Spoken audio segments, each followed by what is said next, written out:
هيو الحلو هيو الله كريم. Hi, I'm Ashira Ramadan from Jerusalem. I'm Brillanti Azam. I'm living in Gaza. Hi, I'm Al-Eizariya from Jerusalem.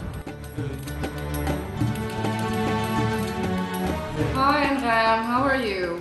Yeah, hi Ashira, how are you?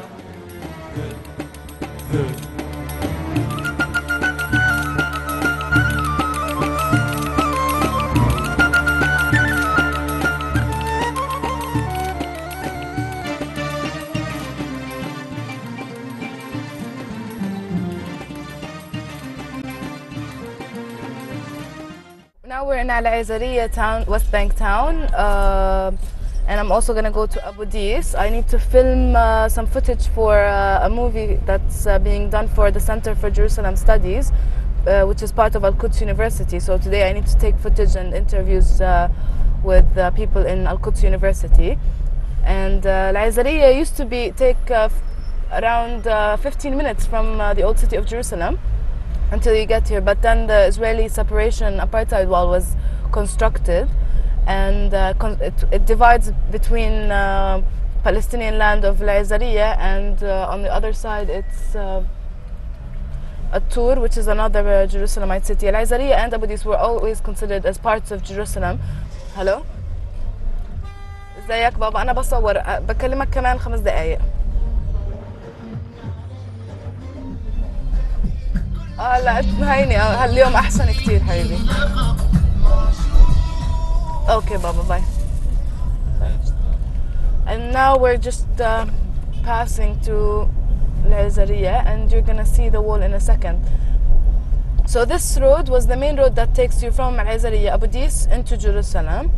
You just used to walk across this wall and you'll be in Jerusalem in 15 minutes. Now it takes about half an hour to get from Jerusalem to Al-Eizariya and Abu Dis. Yeah, I remember when I used to just cross it. Now it's just, you're hit by this wall. And if I continue like this, bump into the wall.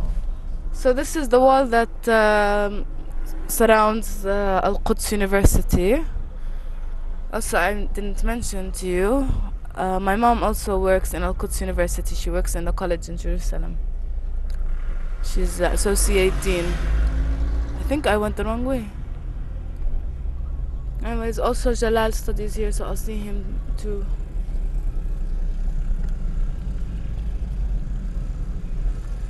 Oh.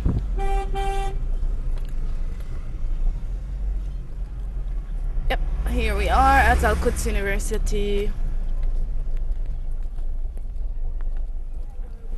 But yeah, this university is very nice. I used to come here a lot for visits. And also, it has the prisoners museum. It's an amazing museum. I think will be very nice for us to see. If I can park the car, and we can get out of the car, because I don't think I can get. I also used to work for Al-Quds University. I worked in the Center for Jerusalem Studies for a year. And I used to come here a lot and do activities for the students. Now I got into Al-Quds University and I need to film general shots of students, of teachers, make a few interviews. The movie that I'm doing is about the Center for Jerusalem Studies. So most of the footage is about the center, but I need some footage for the university. And I'm also going to use the excuse that I'm here and do something for Al-Quds as well. So do more interviews and things like that. So now I'm going to go and see Rula and meet with the people here.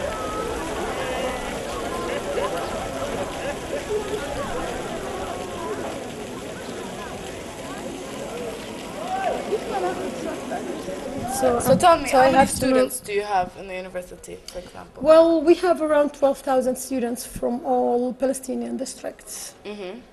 And like, what is unique about the university? You said, like, I know the museums, which I'm going to go and visit right now, but what else? You know, the scientific research, for example, at Al-Quds University, and the labs, the nanotechnology lab, the virology lab, the cancer lab, the forensic medicine lab. What do you mean by forensic? Because I also heard that they bring cases and like bodies and Of course.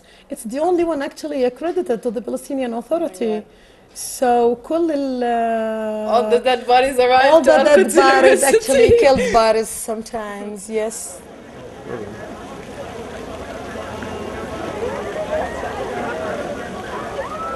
We have large percentage of students that come from Jerusalem, 25% or even a little bit more. However, the Israelis do not recognize, do not accredit our degrees. It's just a political because we operate and we work in Jerusalem.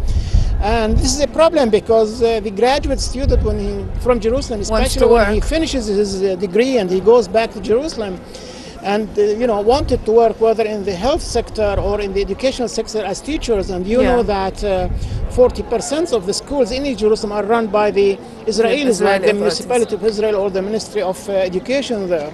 And now we are working on that. Hopefully, in the very near future, we can get the accreditation of the Israelis for our students, because it's unfair, because they are the top students and they are one of the best students. So they can now only work either in Palestinian organizations in the West, in Jerusalem, or in the West Bank. Exactly. Okay. So thank you for the tour, and I'm gonna go and now film even more for like each You're spot. most welcome. So thank you for the interview for Al-Quds as well. Thank you. I wish you good luck and all the very best. So you're gonna go back to your office right now? I will go to my office. I think I'm gonna have to go and look for some of the students. Feel free to go whenever you like. Okay, Islam. Thank you so much, Doctor. Bye. Okay, all the best. Bye. Okay, so now I'm joined with Anas, who's the president of the student council here in Al-Quds University, and another friend, Amal. So أنا هلا يعني رحت على جولة في الجامعة وشفت إنه يعني حكيت كمان مع الأساتذة وهيك، بس حابة أسمع أكثر إنه من الطلاب إنه إيش كيف ملاقين وضع الجامعة. I told them that I went on a tour in the university and I talked to some of the admin, but it's always different when you hear things from the students. So I wanted to see what he, as the president of the student council, has to say about the university. And I have to mention, by the way, that the student councils in Palestine are we have elections yearly, and it's this year it's political groups most of the time that compete. So Anas is from Fatah, and Fatah has the majority in the student council in Al-Quds University. يعني أنا قاعدة هون بس فعليا قدامي في الجدار. كيف بأثر عليكم كطلاب؟ I told them that when I'm sitting here, if I can get Khalid to turn around, the only thing I can see is the wall actually, which is on the hill, so you can't see the rest of the hill. So I told him, how does it actually affect students' life? صحيح بتعرفي إنه الجدار كان من نص الملعب. من نص الملعب، فالطلاب عملوا اعتصامات وعملوا خيم اعتصامية لمدة تقريبا 30 يوم. 30 يوم اعتصامات للطلاب مع موظفين الجامعة لحتى شالوا المسار، تعدل المسار في محكمة العدل. He says that in the beginning the wall was actually, it took half like part of the university, and the students along with the academic staff and they had protests and sit-ins until the Israeli authorities pushed back the wall. ممكن الجدار تحديدا مؤثر على شريحة عندنا من طلاب القدس، وهي الشريحة الأكبر في الجامعة. طلاب القدس بيعانوا معاناة في انهم يوصلوا الجامعة من ناحية حواجز الزعيم، المعالي قدوميم. الحواجز هاي بتعيق، يعني طالب القدس بدل ما تقعد مع الطريق ربع ساعة بده ساعة ليوصل. He says that the main thing that affects the wall affects the students from Jerusalem because they have to cross so many checkpoints in order to come, like the checkpoint of Ma'aleh Adumim, Za'iyim, and lots of other checkpoints when they come from Jerusalem. And in the past it used to be so much easier. حتى يعني جوا القدس في تابع للجامعة كليتين، بيت حنين وهند الحسيني، وأكثر من مرة حاولوا إنهم يسكروهم، بس وجود الطلاب هو اللي كان عائق قدام تسكيرهم. He says even in Jerusalem they have two compounds, which is Al-Hind al-Husseini College, and they have another office in Beit Hanoun, and they have two offices also in the old city. And the Israeli authorities tried many times to actually close down these establishments, these institutions, but the presence of the students there was the main reason why they couldn't actually close it. Anyways, هلا I'm supposed to meet Jalal, and he's kind of running late, but hopefully he will show up and we can go and see the museum. I'm just gonna chat a little bit with him until he arrives. So this is supposed to resemble your entrance into the prison. Exactly. You can see the barbed wires. You get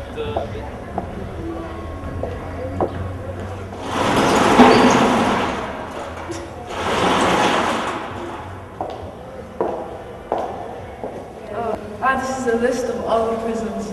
Yeah, exactly where the prisons and Detention centers are. Well, look how many. What? Yeah. Well, when you have 11,000 prisoners, then you need that many Lots of prisons. Yes. Why they have also the name and the explanation. This is my prison. Where is it? Al-Maskubiya. That's my second house. Yeah, that's the one we went to. Yeah, that's the one we went to the university.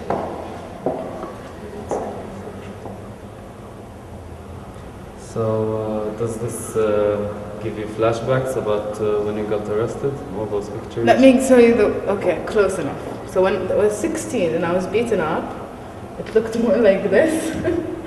And I was beaten up in the street because... Like that? Like that. No, I was beaten up with sticks. And they tried to break my knees. That's why I still have problems with my knees. But yeah, that's when I was 16. I was protesting, peacefully protesting. I was singing in front of the Orient House, which is the only PA representation in Jerusalem. And they closed it, so now we have no PA representation in Jerusalem. And I was taken when I was 16, beaten up in front of them, the Orient House. Then taken to the Maskubiya, and then given 15 days of conditional arrest, which is I could not enter the area of Jerusalem, so I had to stay outside my house. Why do I do this?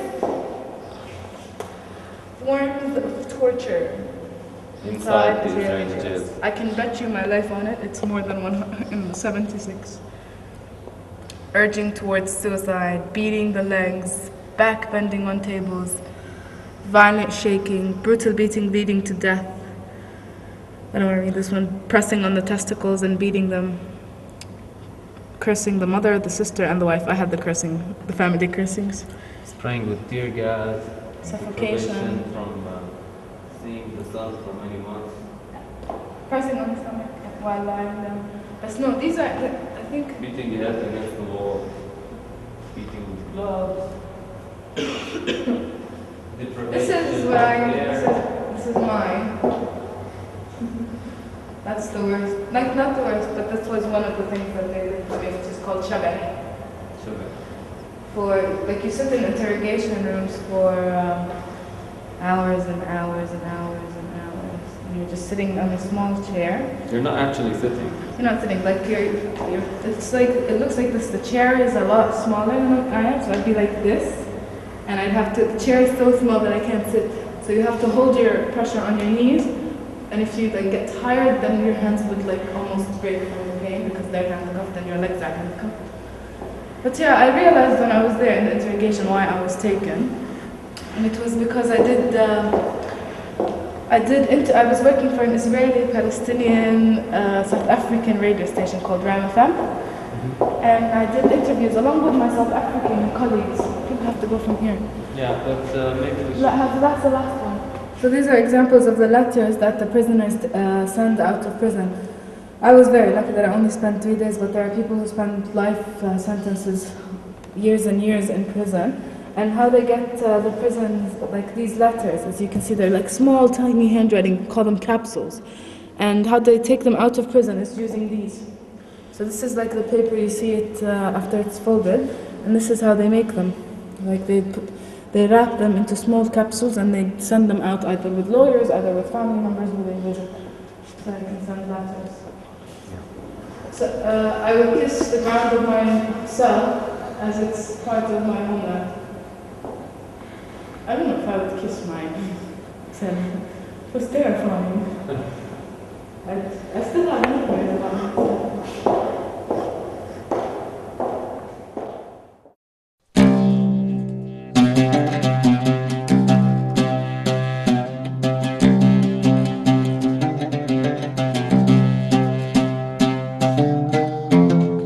I'm in Beit Hanoun, in the end of Beit Hanoun area, north of the Gaza Strip. It's the latest area where you can reach it, because as we see, we are in borders area.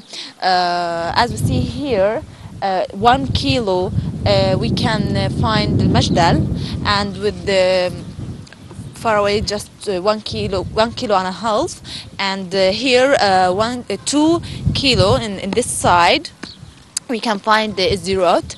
As we see that the area here is really very difficult. People here don't have a calm night because they always hear the clashes and the sounds of firing from Israeli soldier. Also, we can see the tanks of Israel from this area, and this empty area, as we see, it's unused because it's really dangerous area to live in or to use it. Also, farmers in that area face the difficulties in their jobs because also they put themselves in risk if they used to be in this area because Israel used to shoot toward them. As we see how much this area is empty. And of course it's beautiful also, but we can't use like this area. Our limited is only for here. We can't go more over because if anybody go more over, he puts himself in risk. We will speak with people who lived here and see how much the dangerous they are live here and how they spend their nights while they are hearing tanks firing missiles and shootings. And we are trying to find some people to speak with them. Of course, in the late war on Gaza, people here moved from this area. They leave their homes and withdraw to go to was a school because this area was really difficult during the war.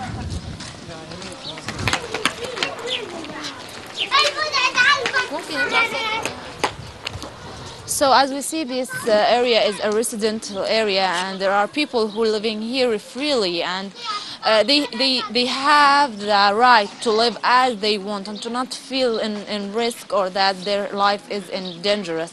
كيف حالكم؟ شو أخبار؟ أنت بتصحى صوتك تعال. إيش اسمك أنت؟ محمد. I'm asking Muhammad if he is walking out in the night because he suddenly heard the sound of shooting. طب لما تصحى بالليل كيف بتحس خايف ولا كيف؟ خايف. So he is telling me that I'm walked in the night and I'm afraid. من شو بتخاف؟ طخ. ليش؟ بتخاف إنه مثلاً إنه الطخي يدخل على البيت He is afraid that the shooting entered into his home and to injure him. طيب أنت لما تصحى بتصير تعيط ولا بتخاف ترجع تنام ولا كيف يعني؟ بتعيط وبعدين ترجع تنام على طول ولا بتاخد وقت لما تنام؟ So he telling me that I woke up and I'm starting to crying and I'm taking times until I sleep again. طب بتفكر مثلا انه مثلا انه يكون في عندك وضع امان اكتر تطلع من البيت ولا ما بدك تطلع من البيت؟ I'm asking him if he wants to seek for another area which is more safety, so he told me for sure I wanted to go out for some area which is safety. طيب شو بتحب تحكي مثلا لو في هلا مثلا يهودي قدامك شو بتحكي له؟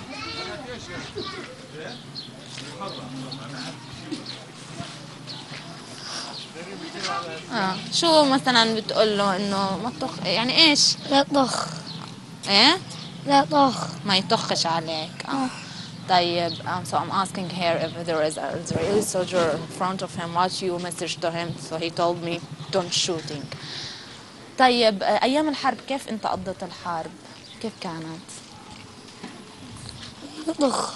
وانت ايش كيف كنت عايش؟ كيف كانت حياتك؟ كنت خايف. كنت خايف وبس يعني؟ طلعتوا من البيت؟ في حدا عندكم مثلا تصاوب او استشهد ايام؟ استشهد. مين استشهد؟ ولد عمتي. ايش كان بيعمل؟ بقي طالع على اخوه. وانت لما شفته وهو ميت مستشهد كيف كنت حاسس؟ لا امي قالت. انت ما شفت بس انت زعلت. So I'm asking him that during the war if any of his relatives had been injured or or killed by Israel. So he told me that his cousin was killed by Israel during the war, and he was feeling so sad because he lost. I have now Ahlam. قديش عمرك يا أحلام؟ 7. She is 7 years old. I'm asking. She told me that she has been injured. متى أنت تصوبتي قبل وقتاش؟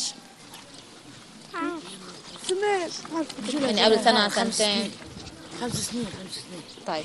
She has been injured while she is going out from her home to go to the supermarket for buying something, and the tank shooting toward her, and she has been injured in her back. طب انت هلا بعد ما انه انت كنت طالعه وطخوكي وانت صرتي متصابه ودخلتي المستشفى، بعد هيك بتخافي تطلعي مثلا تلعبي لانه مره ثانيه تتصاوبي، ولا كيف مثلا تكوني خايفه؟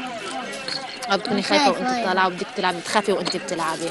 So I'm asking Ahlam, are you afraid while you are playing to shooting at you again and to be injured another time? So she told me for sure I am afraid to playing freely in front of my house. بدنا نطلع يوم احنا من الدار نهج من كثر ما صار طخ. يعني كان بدك تطلعي. بعشي فيهم، عملت لهم بالليل هذا كان بعد العصر مع 5. عملت لهم شاي ودقة. قلت لهم كلوا قبل ما نطلع دار عمكم، دار عمهم بعيدة عنا في شقة ثانية. ما شفنا لها الصلية كاملة رصاص 500. بمرق علينا هالحين بتشوفي كيف نطلق من الباب. صار يمرق ويخبط في الأولاد، 3 صابوا، واحد عنده 2 بطر الحيني وثم تثبيته. قطع في لسانه وموصول وصل، من فوق الاسفل والاعلى تثبيت كسر عنده في الفك. ابن الكبير يعني كم من واحد بالصابع عندك؟ 3 بنت وولدين. So she is the mother of Ahlam. She told me that in the time when Ahlam were shooted, she was thinking to get out from her home because it was really difficult time and dangerous time. But unfortunately, that Ahlam went out and she was shooting not only her but also 2 of her brother. One of him injured in his mouth and in his tongue, and his tooth finger was cut. فرجيكي يعني ظاهرها كيف؟ عندها شظية على العمود الفقري. هي قالوا لنا إذا بنقيمها بتأثر عليها. She has shronic still inside her back. As we see children like her. بتنشل على العمود الفقري قاعدة. If they getting out the shronic from her back, she will be disabled. She will not have the chance to walk again. And there is another one. طب انت كيف بعد ما انه اولادك تصاوبوا؟ كيف حاسة؟ انه لساتك ما عايشة في المنطقة، يعني انه ليش بدي اروح؟ بدي اسيب اولادي يعني داري، وين بدنا نروح؟ So I'm asking her. وين مكان الخبط؟ I'm asking her after your sons and daughter have been injured, you didn't think to get out from this area, so she told me where I can go, there is no place for me. سكر كنيسة. تسمعوا هلا لسه وضع خطير ولا؟ سمعنا. لسه. إن الله حسبنا الله عليهم ونعم الوكيل. هذا بده يسيب داره، هذا بده يسيب داره، نسيب البلاد لهم. أيام الحرب كيف كنتوا؟ ضلينا في الدار. ما طلعنا. آخر يومين لما زعقوا وكله يطلع من البيت طلعنا. So I'm asking her about the time war, in the time of war in Gaza. I'm asking her, did you get out from your home? And she told me no, but in the latest 2 days after they called the Israeli soldiers called them to get out from their home, they went out. وين رحتي؟ عند أهلي شقة ثانية بس يعني أيمن من هنا كانت. Which is more safety this place. هلا في بضلهم يهددوا يعني المنطقة الحدودية انه في تهديدات انه خايفين احنا من خبطة جديدة يعني. صحيح. فانتوا ايش وضعكم؟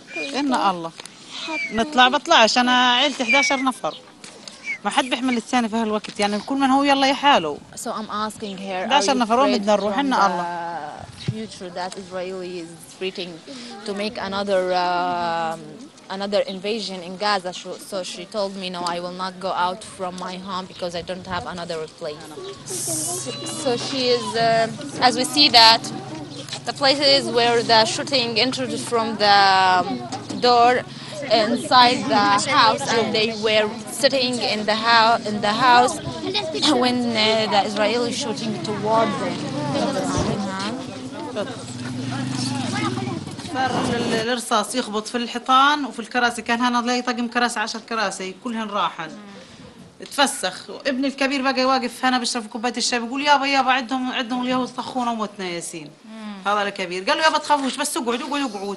الساعة مجرد الولد ما بيحكي مع ابوه مرقت له رصاصه من هنا طلعت من هنا ومرقت من هنا طلعت من الخد الثاني الفك الثاني. So here sons were sitting in this area when the shooting entered to them, and her son Yasin was shooting while he is shooting to his father. They are shooting toward us, and he want to sit down, but the shooting injured him in his fingers and in his mouth. مش عارفة أنا يعطي كل يعني مش عارفة قديش إنه عن جد كيف الوضع صعب جدا إنه صعب. أنا والله كنت حامل كمان وثاني يوم ما صابوا ولدي ولدت جبت البنت هذه كمان. She was pregnant and she bring this girl and then second day of the صارت أحلام تجري في الشارع انطخ ياسين والبنت مع طخوخة مش داري بحالها مين مسكتها ضياء running in the street while she is injured and she is calling صاروا يجروا الأولاد في الشارع وهم مطخخين مش عارفين مين المتصاوب ومين مش متصاوب. اللي يشوفوا الأولاد دمهم اسماعيل وأحلام صاروا يقولوا لهم يوم ياسين كمان هي أحلام هي اسماعيل. صرنا ناخذ بالسيارات وين على المستشفى نجري.